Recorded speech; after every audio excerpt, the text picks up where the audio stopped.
Attention, attention. Top surgeons Eric and Stacey, please report to operating room 1. Top surgeons Eric and Stacey, please report to operating room 1. Surgery is about to begin.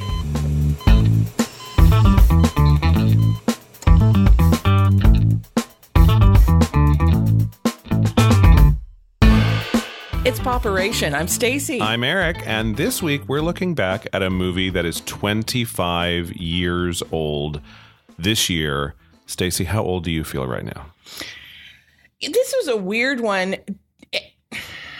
Did it make me feel old looking at this? Yes and no, because it felt like yesterday because everything seems kind of modern. It's not like the clothes are so old or too trendy. It's not like the cars are the same way. So it felt like it was yesterday, but they didn't have internet really. There was no cell phone. So and Tom Hanks looked like a baby. and it was before Meg Ryan had any work done, so she looked wonderful. Yeah, they both look great. Tom Hanks, Meg Ryan, what are we talking about? Sleepless in Seattle. Sleepless in Seattle, 1993. Written and directed by Nora Ephron. I feel like I should put a disclaimer here right now. Why is that? Because, so we set up this season as stuff we think people should see or watch or listen to or research or something. And this one is kind of a back and forth for me in that watching it again the other day, if you're watching it, and as I said just a second ago, that it's like it's seems very modern still to an extent. And she gets literally, this was in 1993, there is not one shot of the Twin Towers. So it could. There was one. There was one when she's flying over. You see them out of an airplane window. Yeah, I did notice that. There is not a good shot of it. It's all about the Empire State Building, and we'll tell you why in a second. And so it could be today's New York, is my point on that. In a lot of ways, yeah. So the idea of it being dated doesn't really hit you until the story comes in. And so I guess my disclaimer is, I think maybe I don't know. I don't recommend it like 100%. Yeah, I think we looked at this and said, oftentimes what we do when we're planning out these seasons is just kind of say, well, what's 20 years old this year? What's 25 years old? What's 50 years old? What's having an anniversary? And when I looked up movies from 1993 to see what's 25 years old this year, I was like, oh, Sleepless in Seattle. And I loved it at the time. Oh my gosh. So yeah, we were both like, yay. And I'm still a little bit yay. I mean, I enjoyed watching it again, but you're right. Watching it 25 years later was like, ooh, like there were moments. Well, and that's why I'm like, maybe a little disclaimer in that I'm not recommending it like I do Rear Window. I recommend that 100%. Yeah. I totally do, because it is a classic and it is great, but you do put it in this time period. And I think maybe that's what it is you've got to put this in this time period. Yeah. You've got to remember that you're watching something from the early 90s, and even some of this and the problems that even did exist in the early 90s, there were things about this movie that were a little problematic. I could see where Nora in her script was trying to circumvent those. Right. And we'll talk about that in a little bit, but let's just kind of run down the plot. If you've never seen Sleepless in Seattle, first of all, what's wrong with you? Secondly, here's what happens. So basically, here we are. We have a Tom Hanks at the very beginning. His wife dies. Yes. And he has a young son. Very sad. So we have a widower and his son. They live in Chicago. They decide to get away from all that. They're going to move to Seattle. Good choice, by the way. And then once that decision is made, we skip immediately to 18 months later. Suddenly, there is this radio show, and it's Christmas time, 18 months later, and there's a radio show, and the son is calling this radio show. And it's one of those talk shows like Dr. Phil. With a psychiatrist at the other end of the line. And Marcia, somebody, Fieldman. Could be. Yeah. Sure, let's go with that. And he calls. And he says, I wanted to see if you could help me, he says. And now he's on the air to this syndicated show. It's going all across America. And he says, I think my dad needs a new wife. And so the talk show host is, can you get your dad on the line? And eventually he does. Tom Hanks reluctantly gets on the line. Yep. And he is then given the moniker Sleepless in Seattle because she says, "Are you sleeping?" And he says, "Not very well." Actually, it was very cute. He was like, and the kid's like, he doesn't sleep at all. Like, just totally ratted out his dad. Well, I have comments about the kid. Yeah. But yeah, so anyway, Sleepless in Seattle is his name. And they delve into, he puts all his crap is put on the air for everyone to hear. And meanwhile, in Baltimore, we have Meg Ryan in top. I mean, she's beautiful in this. She's adorable in this. She's completely Meg Ryan-y. Yep. And she has a best friend, Rosie O'Donnell. Mm-hmm.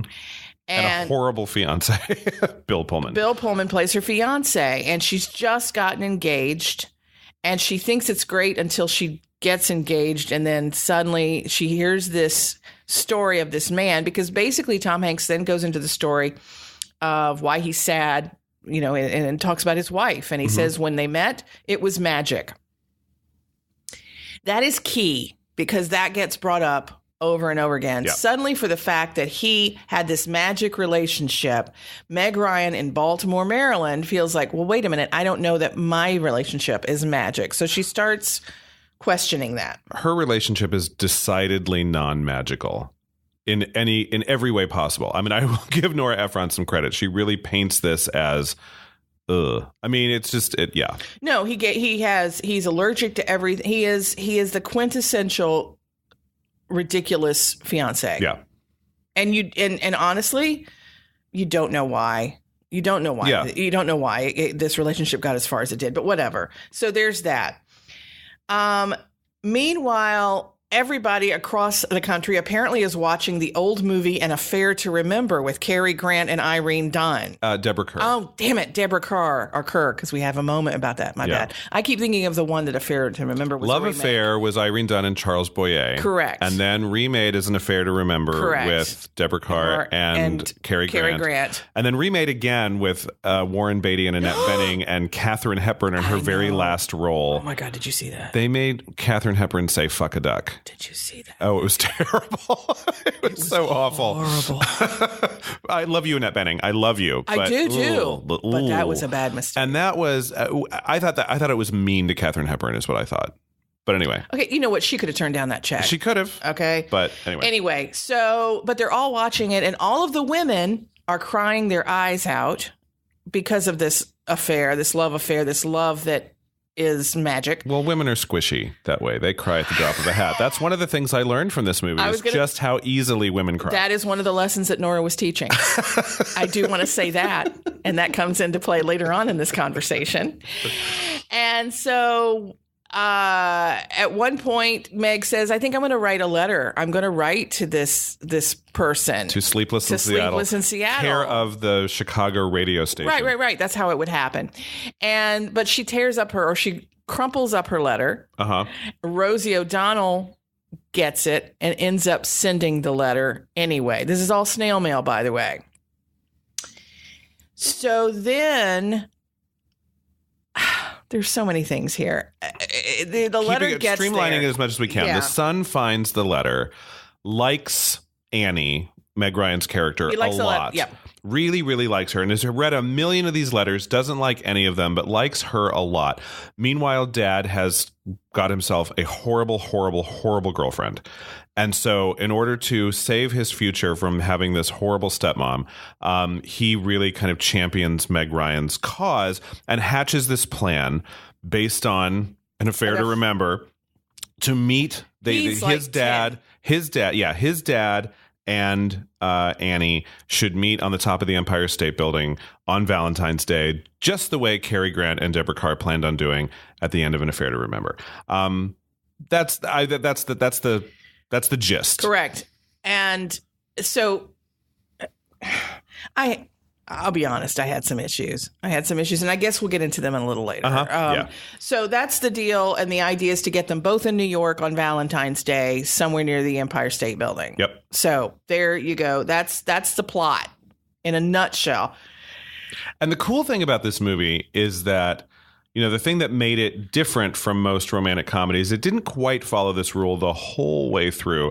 But the idea is that this is a romantic comedy focused on two leads who never really meet each other until the very end of the movie. So they're never together.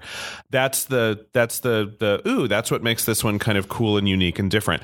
And that is kind of a cool and unique and different idea. It's a different spin on the rom-com. That presents some problems, which we'll talk about. And I do like that. I like the idea is that hook is great that we have these two. We have Tom Hanks and Meg Ryan. They're in a movie together, but they're literally face to face, maybe 4 minutes. Yeah. Maybe. And they never talk to each other. Until the very, very end. The very, very end. And it's like, 3 words. Yeah. But I mean, that was, to me, you look at it on paper, that looks fascinating. Yeah, it's really interesting. So who knows if these folks had any chemistry together or not? I mean, Tom Hanks and Meg Ryan, we never really seen them in a movie before together, or had we? Yes, we did. Joe versus the Volcano in 1990. Okay, well, that was the one where Meg Ryan played 3 different people, and 2 of them were batshit crazy. So still, I'm gonna stand by my idea that it's still kind of risky to put Tom Hanks and Meg Ryan in a movie together where they never talk and you hope that they get together. That's a big ask. That movie, Joe versus the Volcano, will never be on any list that I remember. It was silly. POS. Yeah. I'm sorry. Brain Cloud. That's where we got Brain Cloud, right? Yeah. I hated that movie so much. So much hatred for that. So anyway. You've Got Mail was charming, but that was later. Yes. And that was because of this movie. Yes. That was because of this movie. Not because of Joe versus the Volcano. I think we can safely say. Everything was in spite of that. So let's go through the cast. Yeah. Yeah, and again, we talked about Meg Ryan in her prime. Gorgeous, in her cute. Most Meg Ryan-y. Yep. She did her little weird flips. Not only the look, but all the mannerisms, and she's slightly neurotic, which is how we like Meg Ryan. That's how we met her. I mean, When Harry Met Sally is one of the best romantic comedy performances I think of all time from her.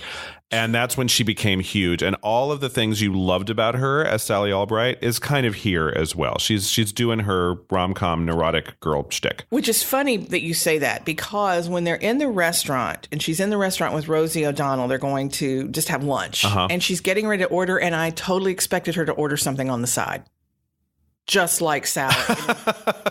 Yeah. But she didn't. Yeah. She didn't. She just let it go. But it was one of those that you're exactly right. It was very much a similar character, but that's kind of what she was known for. She had a niche. A niche. But we loved her. But we loved her in that niche. It was great. I mean, she was fantastic. And she was spot on in this as far as her adorableness was off the chart. Yeah. She knew how to be cute without being cloying, and that's not easy to do always. And so she was really good at that. Well, what this is your independent woman, and I think that's what she did. She was bridging the gap between the woman who, in the 80s and whatnot, who that tough shell that everybody felt was kind of, we talked about back in the 70s, we talked about Faye Dunaway's businesswoman in Network, and how she was pretty much made out to be a bitch the whole movie. That's who she was. That's who these young gals are. And this is kind of one of the transitions, and you had the 80s, and then this is a transition where you have this independent woman. She lives on her own. It's not Mary Tyler Moore, but she is still adorable and cute, and we still love her. Yeah.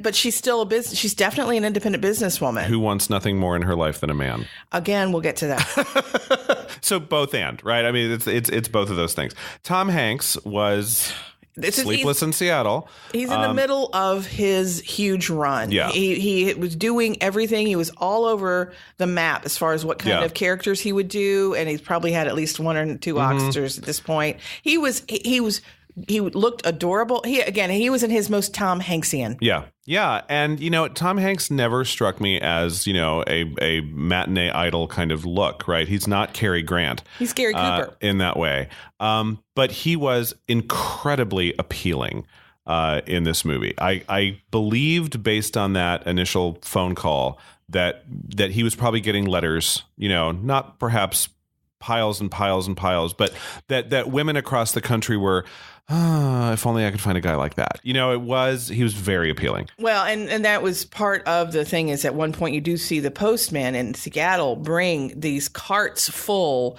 of letters from women across the country who had heard Sleepless in Seattle. First of all, kudos to that radio host for having that many people listen to her.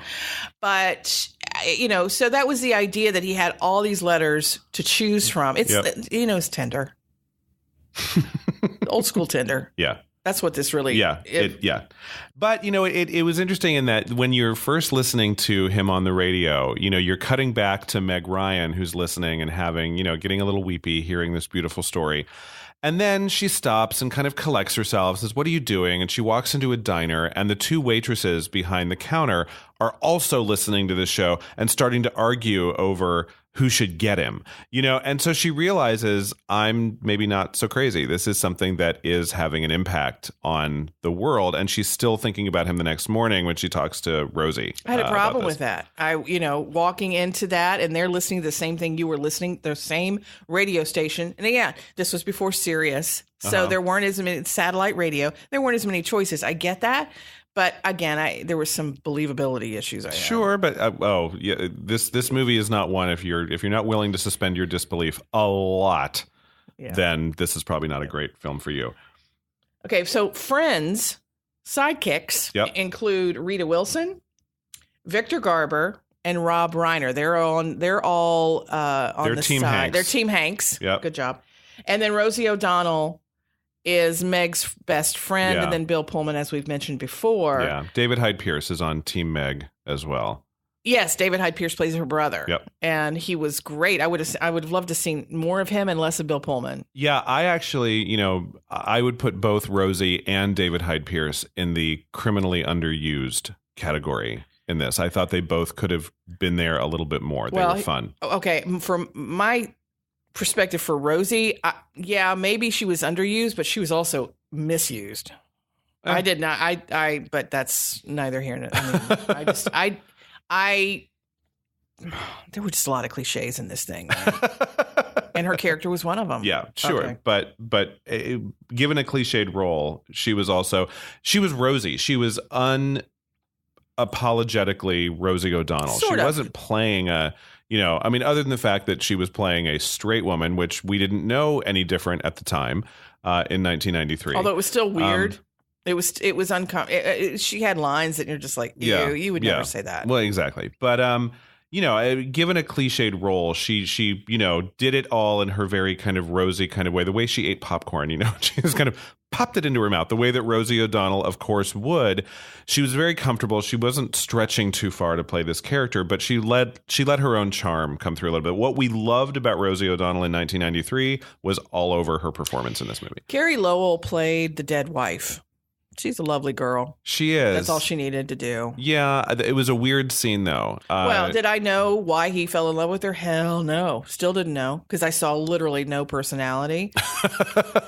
But she's a pretty girl in white. Yeah, I mean, I think that there was a flashback where you kind of saw them holding hands on the way to, Fenway Park to watch a baseball game. Wrigley Field.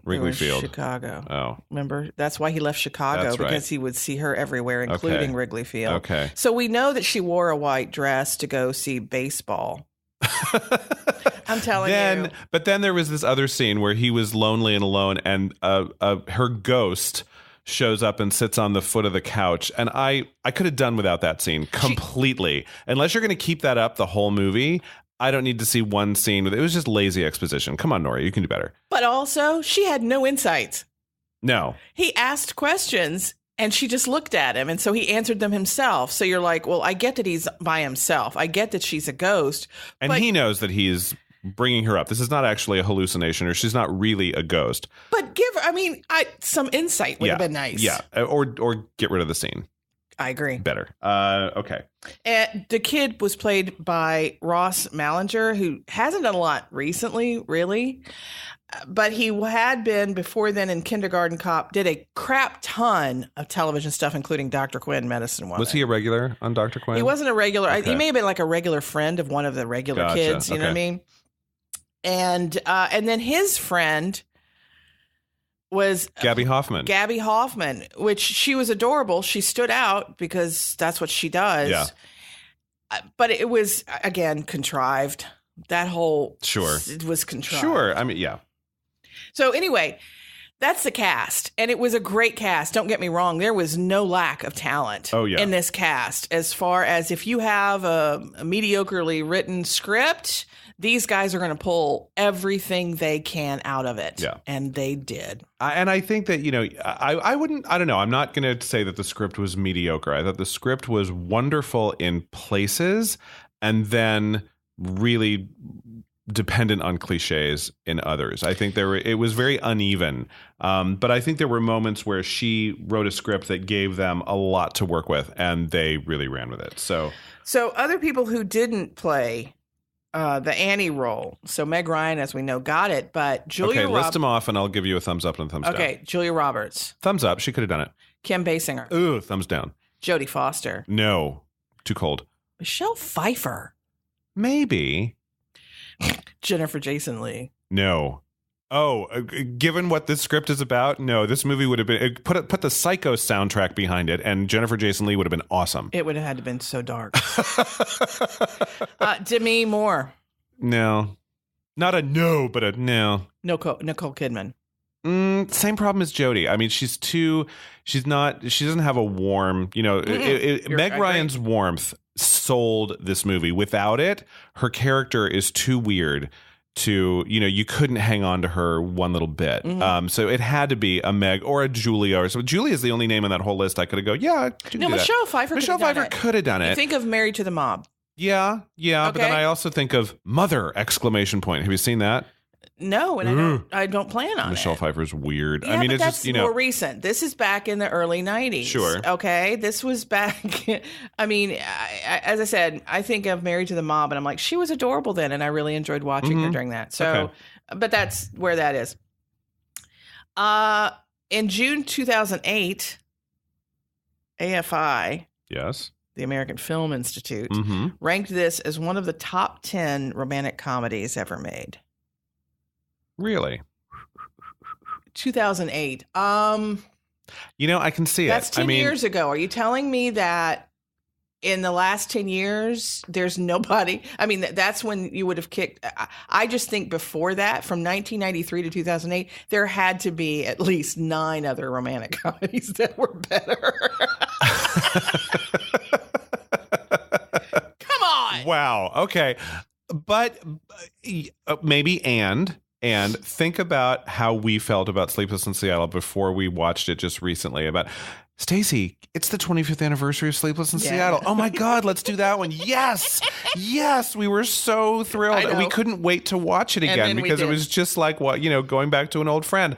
And I have to say, I had all those feelings again, coupled with, I just had some of those moments.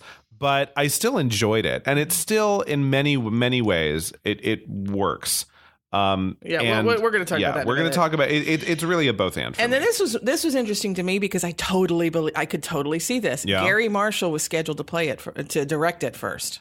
Okay, and I can totally see that, that explains Rosie O'Donnell. Yeah. That explains who else was in there. Well, when was that decision made to have Nora direct it? Was it before or after casting? I could not find the story about it. Okay. It just said that Gary Marshall was slated to direct it. And then it was changed that Nora. She had written it. Yeah. And then it was changed and Nora was directing. This her directorial debut? Do we know? We don't know that. It was one of the first ones. Definitely. I don't think it was because I think her directorial debut was that movie with Julie Kavner, This Is Your Life. And that was a very autobiographical, not very, formulaic rom-com kind of thing. But this would be one of the first things that Nora did. And I think that the casting, I can very well see that, Nora was well known in Hollywood. People liked her. And hey, she's in the director's chair, big budget, romantic comedy, studio finance thing. Who's in? And I think Victor Garber, Rita Wilson, Tom Hanks, Meg Ryan, Bill Pullman, they all just kind of go, sure. But also, she had written a lot of movies by this time. Oh, they all knew her. And so she had a lot of your big act or Heartburn. I mean, Meryl Streep. There were a lot of big actors who were going to do a Nora Ephron movie. That I don't think that. Well, and she wrote When Harry Met Sally, didn't she? Yeah.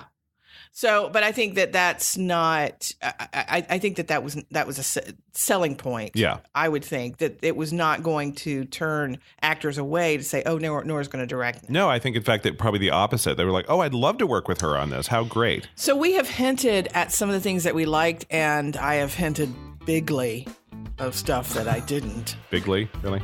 That's a hashtag. So we're going to talk about that in a minute, though. Not right this second.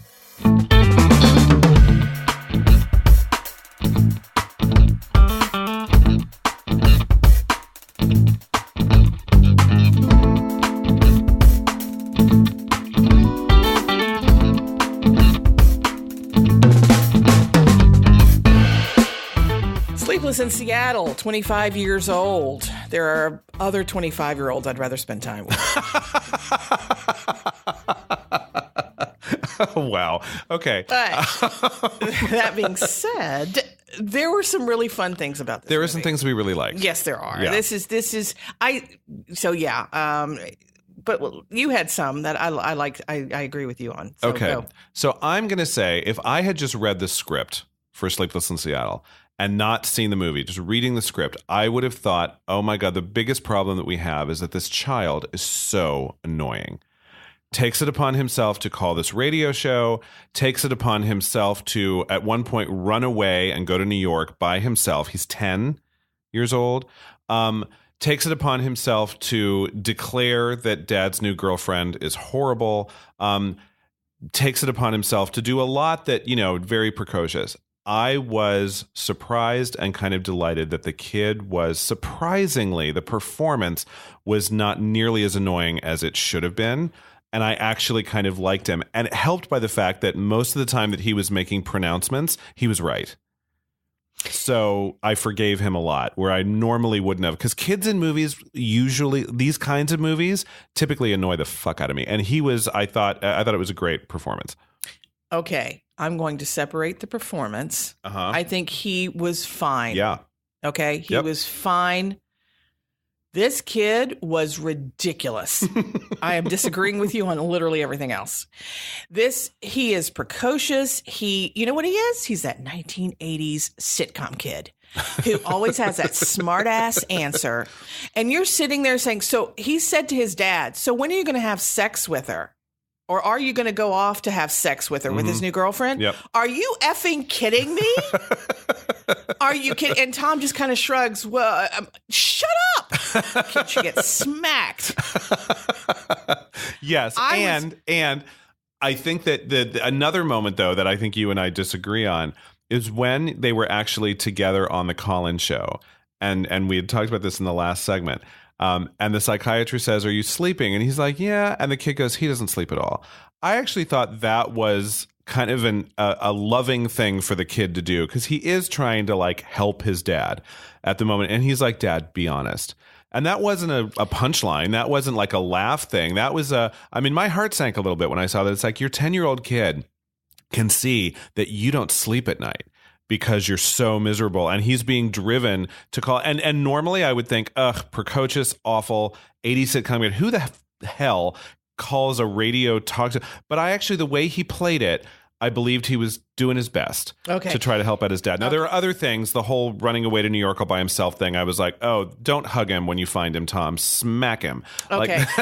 Now, so here's the thing. First of all, I want to say that moment where he says, no, he's not sleeping at all, that didn't bother me at all. Mm-hmm. Because it wasn't precocious at that point. It wasn't precious. Yeah. It was almost literally everything else. Mm-hmm. I had a very hard time with this kid. And once I accepted that I had a hard time with kid, I was able to enjoy the movie more. Yeah. But I was making a list of everything that I hated. Well, and I think we're in agreement, actually, because I think that the kid is horrible. You just said the kid was unannoying. No, the performance is unannoying. Okay, I thought that the actor did I thought the as awful as it should have been based on what was in the script, it was less awful than that because the performance was better than it really should have been, honestly. No, the kid did a great job. Ross Malinger. He did a fine job. And another cast member that I will throw a shout out to is a woman named Barbara Garrick, who I originally noticed in the Tales of the City miniseries that was on PBS with Laura Linney and Olympia Dukakis.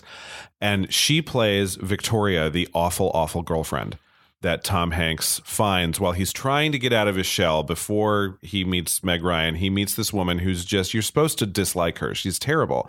And at one point the kid says, why don't you like her? And because she laughs like a hyena. And she does.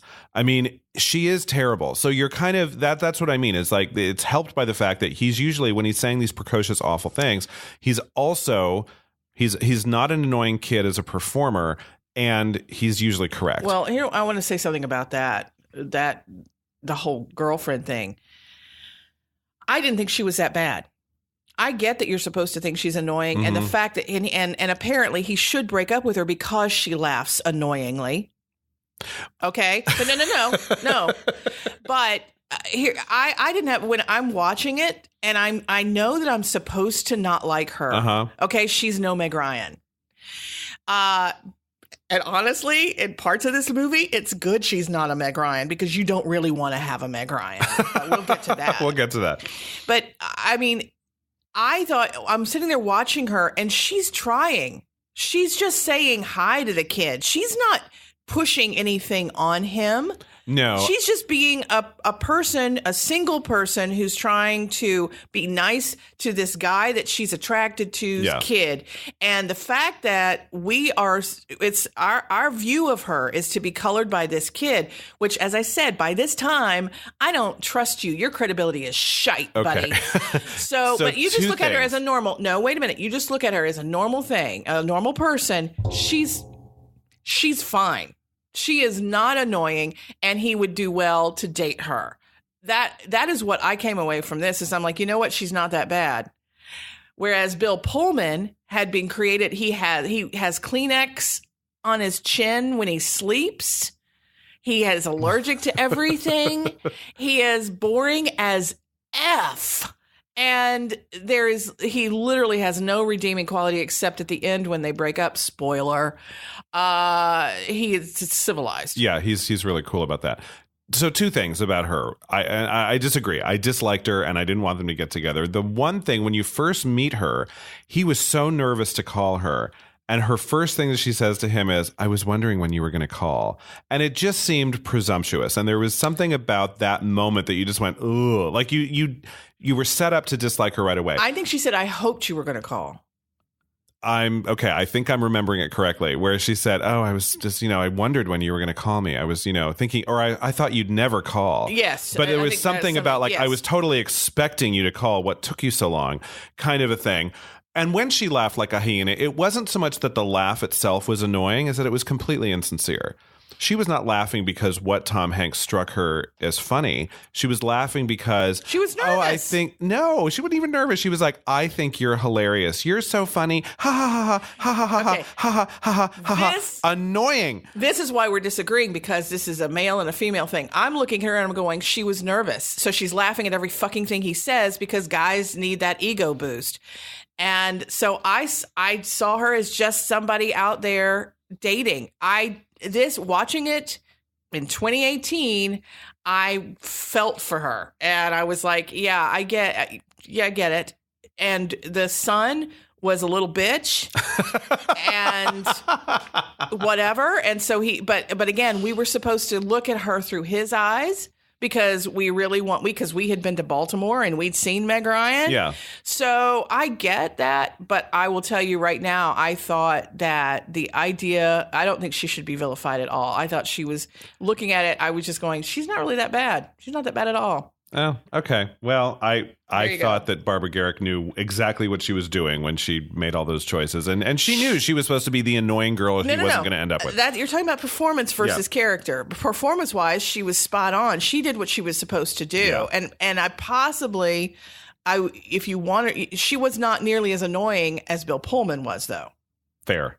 Yeah. Two other things that real quick that I really like. They're just moments, when you think about the words romantic comedy, right? There's two parts of that. There's the romantic and there's the comedy. So my favorite romantic moment in this, I really thought the whole scene that set up the movie where Tom Hanks, by the time he gets on the line with the psychiatrist and he's telling the story, I tell you, I teared up a little bit while he was, telling the whole story about how much he misses his wife. I thought it was really well written. I thought it was beautifully performed. And it did kind of give you this longing of, he had this wonderful thing. And even though we didn't know from Carrie Lowell why it was such a wonderful thing, I got it from Tom Hanks. And so the power of love and all that kind of, super romantic, squishy, schmoopy stuff, totally bought into. Thought that was great. On the comedy end, My favorite moment in the whole thing is after Rita Wilson describes An Affair to Remember and bursts into tears, just recalling the movie, not even watching it. Victor Garber and Tom Hanks show her how ridiculous she's being by recalling their favorite scene in The Dirty Dozen and then falling into a heap of tears about it. And I was laughing really hard. You know that was an ad lib. I'm sure that was part of the trivia is that Tom Hanks and Victor that was an ad lib. They just started. It seemed that way because they were having a really good time doing it. And I still give Nora some credit for that because not only did she write the script and create these characters, but she also was wise enough as a director to put that in the movie because it was very funny. It was funny. And the fact that at the end, I think they say lines together. They say the last line together and you would think that had to be scripted. No. These are just these two really good actors who had seen the movie and were able to just take it there. I thought that was a very funny scene as well.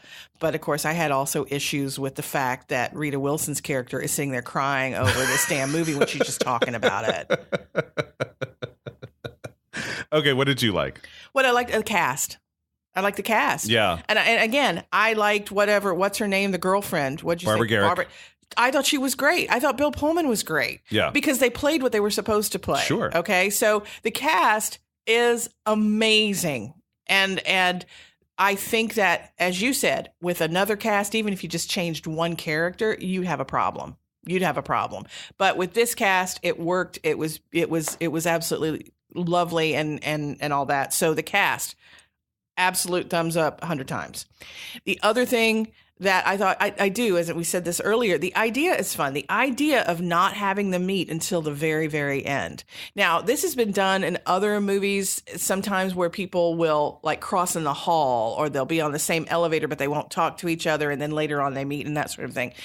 This didn't do that. This kept them apart literally the whole time. Except for those moments, right? Moment. And so that was my only thing about that is I thought, Nora, if this great idea, stick to it. Because there's this one moment where Meg Ryan gets off the airplane in Seattle, and she's there to try to find him. But let's get to this in a minute, because that's the whole thing, is that we've got stuff that we didn't care about. Yeah, but that's not what is coming later. But they did have that moment where they were in the same physical space, and Tom Hanks is looking right at her, and she's no further away from him than I am from you. Mm-hmm. And that I thought, why'd you have to go there? And then there's that moment where she stops in the street and they catch each other's eye. And there is that kind of, they're falling in love in this moment. They're seeing each other and it's kind of another love at first sight kind of a thing. And the only reason she doesn't go up to him is because she thinks that Rita Wilson, who's actually playing his sister, is the girlfriend. Oh, was Victor Garber his brother? No, sister-in-law. I think it's his wife's sister. Oh, that's okay. That's what I thought. I may be wrong. It doesn't matter. It's a relative. Okay. I don't know. Something like that. Yeah. Well, I think when you ask why, I think, again, I agree with you. I wish it hadn't happened, but I think why she did it, I think there's that red herring effect and the idea that the audience is going to think, now they're going to get together, but they don't. But also, I think she felt like I've got to have a reason for Tom Hanks not to, or to be attracted to her when he sees her at the very end. We've got to have, she knows more about him than he does about her. Yeah. And so she wanted him to have a reason to be attracted to her when he sees her at the end. Yeah. So and I think that's why it happened. It can't just be because my son liked her letter. Exactly. Because I don't even know if he ever read the whole letter. Probably not. But he knew that his son was infatuated with this woman from Baltimore. And he knew her name was Annie. Yeah. Yeah. Yeah. So those are the things that I liked. I liked the cast, and I thought the idea was great on paper. Let's take a turn, shall we? Wow. And again, this is taking a turn. So first thing, 1993, as I've said before, computers and the internet were very little used or understood. They were used for maybe making travel arrangements. And that's actually what we saw them being used for, or sending some emails. Yep. And so it's one of those where you go, in 2018, this would have happened in about 5 minutes through a text message or through Tinder. You know what I mean? It's like, although here's something that I think is also a problem. At one point, you're looking at Meg Ryan and she's typing on her computer at work. And there's no software in her computer. It's just a black screen with like that horrible green text kind of swagging by. but it's not even like a software program. It's just this search engine she has rivals what Google has today because she finds out his name and his address with like 3 searches that you couldn't do that today, even with like the highest powered search engine you could possibly find. That's why we need to go back to DOS. That's another thing we learned. Women cry uncontrollably and DOS is superior. This is what we're learning. Oh my God. So I had a huge problem. I was like, seriously? She has 3 questions and she's the only woman in America who can find him? If it's that easy, he should have been mobbed by... But also, where was she working that she had access to all this shit? She was at a newspaper, wasn't she? She was a reporter. Oh, she kind of was, because that's how she got... information. So she was doing an article kind of thing. She was like at a magazine or something. And that's why Rosie said you should do an article about Sleepless in Seattle. Yeah. Okay. So she was a journalist, which maybe a pass, but I mean, she should have been working for the FBI if you're going to believe that she had access. She could do 3 keystrokes and like find this guy. This random ass magazine in Baltimore had access that the FBI didn't. That's those Baltimore magazines. They're pretty amazing. So, okay, next thing, problem. Women being romantic, believing in fate and destiny. Every single woman in this movie was of this ilk, that love should be magic and there was a destiny and they want, but also that you needed to get married, that you wanted to have a man, and that was their goal. And except for one. And this is my problem with this, is that Rosie at one point speaks the truth finally and says, you don't want love. You want love like a movie.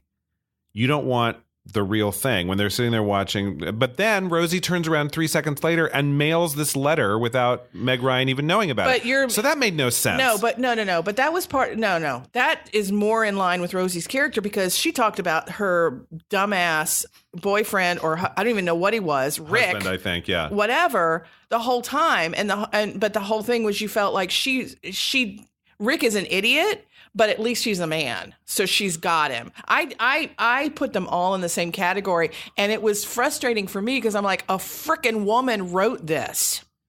A woman wrote these lines to come out of these women's mouths. Also, seriously, everybody's seen An Affair to Remember? Are you kidding me?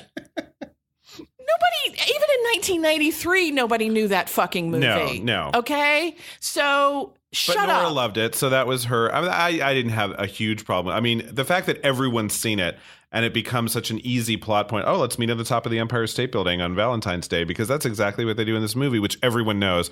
Yeah, I mean, I think that the fact that movie even the 10-year-old fucking kids. Yeah, but shut up. But they were born in 1983. No, they didn't. But that's the suspend your disbelief moment. That's where we know it's fate, right? So I will say about this movie that what Nora did well is she planted that seed early and just kind of kept it up. You have to believe in love at first sight and that people were quote unquote meant to be together if you're going to watch this movie at all. That's just one of the rules of the movie. It's like when you watch The Lord of the Rings, you have to believe in hobbits. It's like that. Seriously, did you just do that comparison? I did. You just have to accept certain things. And even though this movie is realistically filmed and kind of, it's a movie that says there are certain people in this world who are just meant to be together, and Tom Hanks and Meg Ryan are 2 of these people, and we're going to show you in various ways why. And one of the ways is everyone in this particular film watches the same obscure movie. It's not saying everyone in the world was watching it, but these 2 people were, and their communities were, and therefore that's just another sign that fate is bringing them together. Okay. Dumb, but that's why it was there. Yeah. I mean, because almost every rom-com comes with the idea that there is a one out there for you. And so I get that part. That was not my issue, but I think that you can do it, and I think it's been done to where women aren't saying these things or doing these things. And I'm going to skip to a different part. Along those lines, I am so angry that a woman writer wrote at least twice, if not 3 times the whole, it's easier to fill in the blank than for a woman to get married over 40. that at least twice, and it may have happened 3 times, but it happened at least twice. And I'm like, are you kidding me? Even in 83 or 93, even in 1993. And I remember when it came out, I was like, that's a tired cliche. Now, when anybody said that in this movie, she had another character immediately say, that is not true. That is not a real fact. So there is the idea that maybe she was trying to dispel that as a fact. And every time it's said, a man says it. And every time it's refuted, a woman refutes it. So I don't think that was necessarily sexist. I think that was a response to sexism. And I think Nora had to put it in there to say, this is not true. And guess what? Meg Ryan is a woman who I guess she was supposed to be over 40. If it's like, no, I don't think she's supposed to be over 40, but you know, the idea approaching is in her 30s. She's running out of time. She's running out of time to get herself a man for her looks fail, and she has to get a lot of plastic surgery. Oops, spoiler. That was, you know, a thing that she put in there to kind of say this is a prevailing myth. I think it's hysterical that you're feeling like you need to defend Nora Ephron. No, I'm not defending her. I mean, I don't have any emotions about it, but I think that's why it was there. She was saying this is sexist. I mean, she was saying it was sexist. But she wasn't putting it out there like. Then at the other she was globbing onto it. She was piling onto more. To me, there was so much. I think misogyny. I think the point is that if somebody says it's easier for to be killed by a terrorist than find a husband over 40. The idea is, so what? Like, if a woman doesn't get a husband, her life isn't over. That's the piece that is missing. It's not that factoid just happens to be false, but it's just like the fact that everyone's like, that is not true. You can find a husband over 40. Damn it, and if I don't, my whole life is over. That's exactly. The point. That's the problem. Right. She needed to take it to the next level to say, but not only that, it doesn't matter. And she didn't do that. She just left it as that's fake news. That's not real. And you're like, yeah. But you had one big quibble that made me laugh. Well, your wife should never play your sister. And I thought Rita was Tom's sister, and maybe she's a sister-in-law. We don't know, whatever. Though. It doesn't matter. The whole point is, why wasn't Rita on this list of people who were up for Annie? She's great. She's great, but fantastic actress. She was never a list lead. No, she's never been. I know, but if she's going to be in this movie, and every time I see her, I'm like, oh, it's Rita Wilson, and my next thought is she's married to Tom Hanks because that's what she's kind of known for. We know that about her, and she's never really kind of broken through and had a great role, which is too bad because I think she's really, really good. But don't put her in the movie as the friend. And when they're sitting around the table and it's Victor Garber and Rita Wilson and Tom Hanks, I'm like, Tom, that's your wife. And Rita, you're a guy, your husband is gay. This is a problem. Well, that's knowing who the actors are. That's not. Nobody knew Victor Garber was gay back then. Right. But I mean, I think that and that's just a joke. I love Victor Garber. Don't at me. I didn't think. That doesn't bother me because they're actors. It's fine, but I don't know. It's just weird. It took me out of the movie to see a husband and wife play so platonic. And I'm like, they had, especially in a movie where you're separated from the person you're supposed to be a romantic partner because Tom and Rita had some chemistry. Even in their sibling or platonic banter, they had quite a bit of chemistry going on, way more than he did with Barbara Garrick, which is on purpose. But anyway, I just thought that your wife should never play your sister. That's weird. You just brought up Barbara Garrick, the girlfriend, and I've made my thoughts known about her. I didn't find her as awful as the movie wanted you to find her, and clearly Eric did find her. I was frustrated. Great actress. Character's terrible. I was frustrated with her, but I was really frustrated. Why the hell did Walter, Bill Pullman's character, have to be so awful? Tom Hanks is great. You could have someone just one level less than him, and you're already going to pick him. Yeah. Why do you have to give Walter all of these issues? You know what I mean? He sneezed all over the Christmas dinner and had fits, and then he's like, well, no, I can't have shellfish at the... I mean, it was like anything that he could have that was stupid and annoying, he did. Yeah, I think that a little bit more of a skillfully drawn character. You didn't have much time with Bill Pullman. He's not in this movie a lot. And I think that it was lazy is what it was. It was very lazy. Try to make him like, we don't like him, so let me throw a million things in the kitchen sink about what's awful about him, which almost made the ending not quite as satisfying as it could have been, because when she does do the right thing and break up with him, And she breaks up with him not knowing that Tom Hanks is a sure thing at all. You know, she's breaking up with him in a moment. She's like, I'm going to be single now, you know, is the idea. But she's doing it because she really doesn't love him enough to spend the rest of her life with him.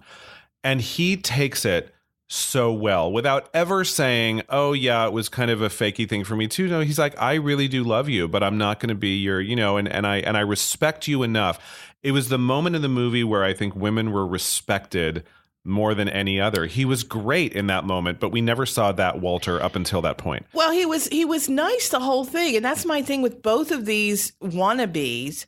They were nice, but he was very nice. He just had all of these annoying habits that made you go, oh, well, we don't want her to be with a guy with allergies. I mean, it was so bizarre because he wasn't a hateful person ever. No. Neither of them were. And I just thought, you know, make the choice for her even harder.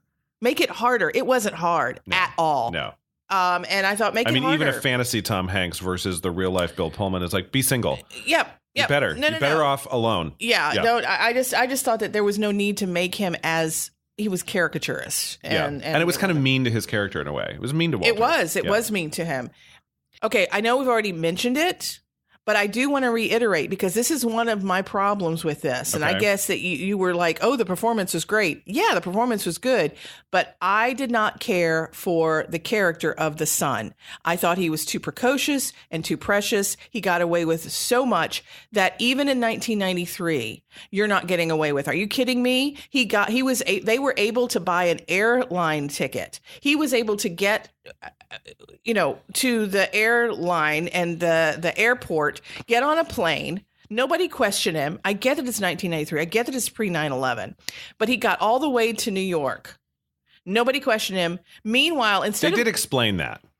Instead of calling the fucking cops when your kid is gone, and finally the bratty friend finally says, oh, well, here's what happened.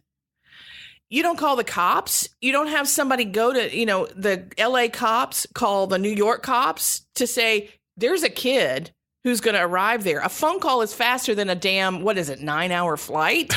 5. But yes. Whatever. I couldn't tell because it was red dots going across the country. But anyway, all of this happens. And at the end, we just get a big hug. Yeah, they did explain that. I mean, they did, she knew that was going to be a plot point. So that when the kid made the reservations, her mom is a travel agent. So she got into her travel agent thing. I get that part. And wrote down, and this is actually, I thought it was kind of funny. They said the kid is 12, but he looks really young for his age and he's very sensitive about it. So don't mention it. So apparently that's what all the flight attendants had. And they had apparently a certified travel agent vouching for the fact that he's 12 years old. I get that part. I just think that there should have been a lot more of stops to get him from one place to the other. I also had an issue in that all literally from both sides of the coasts, no matter what group you were talking to, everybody's pop culture reference was from the 1940s. I mean, there's an affair to remember, but they would say all these other weird things, and I'm just like, has nothing happened in the last 40 years? What the hell? It was very, very bizarre. And I think it goes to Nora, here is the writer. She was writing women who were younger than she. Yep. And she was writing for women who were her generation, which also explains the misogynistic stuff, the wanting to get married, wanting to have a husband, that's still important, even though you have a career, is that she's still writing for her generation, but this generation is 20 years younger and they're not, it didn't fly for me. Yeah, that was a choice. And I think it was a conscious choice. I don't think it's because she doesn't know any pop culture references of today, so she didn't know how to put them in there. I think it was just she wanted to make a movie that reminded you of the romantic films of the 40s. She put an Affair to Remember in there and had you watch the thing and had Meg Ryan and Rosie O'Donnell lip sync to it, to kind of, she wanted to evoke that mood even in the 90s. And so that's why she threw all that stuff in there. It didn't work for you. It didn't always work for me either, but I think that was a conscious choice. Well, it stood out after a while. It stood out that I was like, I'm not hearing anything that's actually fairly modern here. It's all referencing stuff of bygone days. And that was weird. I don't know whether it stood out at the time. I don't know that it did. But again, keep in mind, when I watched it back in 93, I was an old film buff. Mm-hmm. So I did know what they were talking about, which leads me to, but I've never cried at an affair to remember. It's not it's so melodramatic. I mean, that whole moment at the end when, she's sitting on the couch and he doesn't realize she's in a wheelchair. How long did it take him to realize she couldn't see? Walk. I mean, sorry. Yeah. Yeah. I mean, a while. They met each other in the theater. Right. Yeah, she's not getting up. She's not standing up to meet him and greet him. Yeah. And all this. How long? Well, and he only realized it because the woman who bought his painting was in a wheelchair. And then when he sees the painting in her bedroom and then newsflash, she hasn't stood up this entire time. And I'll love you anyway, despite the fact that you're in a wheelchair. That's a lovely message. Because, anybody else who didn't feel that amount of true love, wheelchair, deal breaker, out of here. But I don't think that 20 and 30-year-olds in 1993, and I remember even then going, I never cried at that. Yeah. I never cried to that movie. I think she's betting on the fact that nobody's seen it. Well, and so you had both Meg Ryan and Rosie O'Donnell on one coast and Rita Wilson on the other coast vouching for the fact that this movie will make you cry. Mm-hmm. And if you'd never seen it, that actually might fly. Having seen it, you were like, that movie doesn't make you cry. No. But, Yeah, so that was the thing. Now, the big one, this is the big one. Yeah. Annie's a bit of a stalker. Oh, totally. And she also, Nora, tries to cover for this by giving Tom Hanks that whole Fatal Attraction speech at the very beginning. So she calls attention to the fact that she knows what a stalker is. She knows what stalking behavior is like, but Meg's so cute. She's not that cute when she's like, pitter-pattering around the house. She looking hired at the detectives. Yes. And first of all, we already mentioned that she went on the computer and was able to find out a lot of information that the CIA would love. Yeah, in 3 keystrokes. And 3 keystrokes on a DOS machine. This puppy takes up her whole damn desk. It is a huge... Anywho, let's move on past that.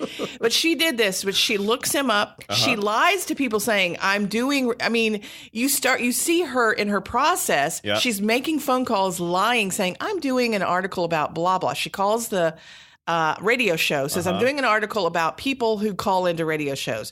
Then she gets what's-her-face on the phone and says something about she's doing an article about something else. Mm-hmm. So you see her lying about what she's doing.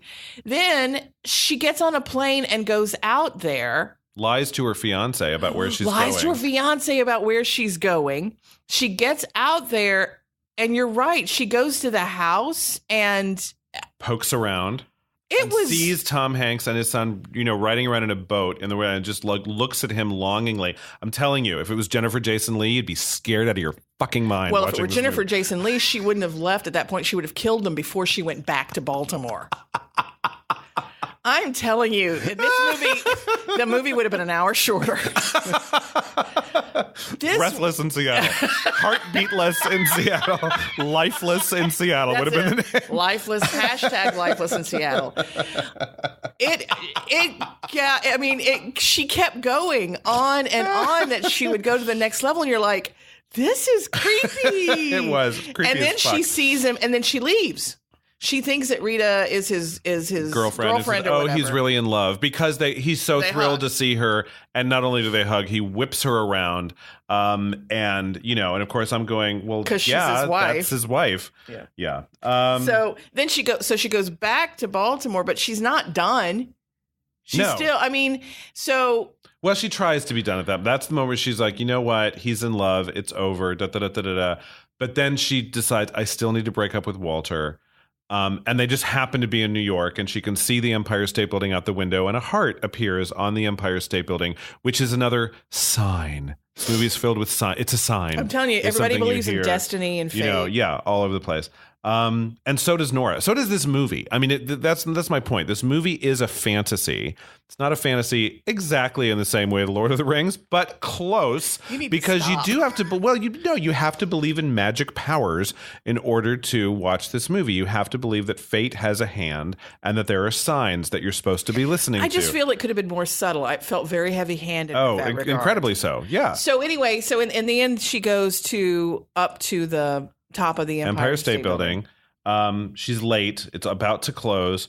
She goes up there. She finds the kid's backpack. Tom Hanks has come to rescue his child from running away to New York all by himself. They go back up because they left the backpack and they find her holding it. And Tom Hanks and Meg Ryan finally meet each other and their hands touch and it's electric. Happily ever after, cue the music. Speaking of music. Well, and this goes to my other thing, and that first of all, the music was lovely. I just want to say that it's a good soundtrack for a movie made in 1952. Okay, I'm just going to say, for me, I liked the music. I got the fact that she was trying to evoke a mood, right? That's what the music is there for. I appreciated the fact that a lot of these standards were being sung by modern artists. So Carly Simon at one point sings in the Wee Small Hours. Mm-hmm. Lovely. There was one modern-ish song, but it was sung by Harry Connick Jr., which made it sound like an old-timey song, even though it wasn't, which, of course, the entire When Harry Met Sally soundtrack was standards sung by Harry Connick Jr. Now, that song called A Wink and a Smile was written by Mark Shaman, who did the music for this. So he wrote this song for this movie. And also Hairspray, if you're familiar with the music. He's the guy behind that. Right. He's a lot, actually. Fantastic songwriter. Yes, he's but really the great. whole point is he did this you're exactly right, to evoke the mood of all of the other songs that were on there. But aside from that, the most recent written song in there was 1968. Yeah. Stand by Your Man. And which they used the Tammy Wynette version. I thought it would have been cool. You know, the one thing I would have said is, Nora, why don't you re-record all of these with modern artists? That would be a great idea. You know, because they did that with Carly, right? Carly Simon did not originally sing in the Wee Small Hours of the Morning, but they had her sing it for this. And that would have been an interesting way to kind of say, let's bring the old and the new together. I get that you want to use a bunch of standards because it is a great soundtrack album. It is. The music is fantastic. I thought it was a little like, you've done this. When Harry Met Sally did that. When When Harry Met Sally soundtrack is one of my favorite records it's ever. Great. And it's fantastic. It's certainly where I discovered Harry Connick Jr. and absolutely love him. And a lot of those songs I discovered for the first time in that movie. Michael Bublé owes his career to Harry Connick Jr. So overall, I like the soundtrack. I get that she was evoking a mood. I thought that you traveled that road with When Harry Met Sally. Is there something else you want to do, to try to bring back the old school romantic comedy? Anyway. No, I mean, my problem with it, again, it felt heavy-handed. It's like, oh my God, I get it. You want it to be old. Got it. Could you please not? I mean, really, you know, and then when Tammy came on, I'm like, ugh. But again. You know who does a great version of that song? Lyle Lovett. When a guy sings that song, it's an interesting twist. But it's also Lyle Lovett. I like him a lot. Yeah, he's fantastic. So, Julia Roberts is a fool. Anybody who can sing to you like that, you grab a hold of him and don't let him go. Anyway. Hold on. Okay. Final diagnoses about Sleepless in Seattle. Stacey, go. Okay, so this is our movies and stuff that we recommend. Do I recommend you see this? Sure. But I think you need to go in and see it and watch it. Even though things look modern, nothing looks extraordinarily old. It doesn't look dated. It's not in black and white. It's people that you know looking younger, but still it feels like the idea is you want to say, oh, it could have happened yesterday. Do not watch it that way. You need to watch it in that this is a period piece. This is old. And if you watch it that way, you're okay, kind of. You're still going to have issues with the stalking part. Yeah. You're still. Yeah. Well, and you know why it also seems so timeless is because the cars don't look funky, the clothes don't look funky, but also all the music is old. If they'd had 90s music throughout the whole thing, it would just be this reminder, along with the DOS computer screens and that one quick shot of the Twin Towers, that would also bring you back to... I agree. It doesn't age entirely well. What works about the movie still works. Again, those two scenes that I mentioned before, the phone call to the radio show and the improv about the Dirty Dozen, are about the most moving and the funniest scenes I've seen in a movie in a really long time. So when it works, it works really, really well. And Meg Ryan's just so fucking adorable. Well, but the thing is, when you have a cast like this, I mean, it can't be a all thumbs down thing because if nothing else, some of the performances are absolutely fabulous. But I thought a lot of the problematic stuff for me, including the stalking, because it was just so ridiculous, was actually kind of fun. I mean, I enjoyed watching this movie and in a way just kind of looking at, gosh, we've come a long way. I mean, kind of in the same way that I watch The Boys in the Band and go, wow, we have come really far. And in that case, that's 50 years old. This is 25, and half the time we've also come a pretty long way. Well, that's what I'm saying. You have to say this is an old movie and put it in the period. It is a period piece. And if you look at it that way, I think it's a little bit more enjoyable. Fun fact, it cost $21 million to make. Worldwide, it grossed $220 million. Yeah, so it was a hit. No, it was a hit, and for good reasons. Yeah. It was very enjoyable to watch. It still is, if romantic comedies about stalkers are your thing. And maybe it's a drinking game. Maybe you watch it with your favorite beverage, be it alcoholic or non-alcoholic. I suggest alcoholic.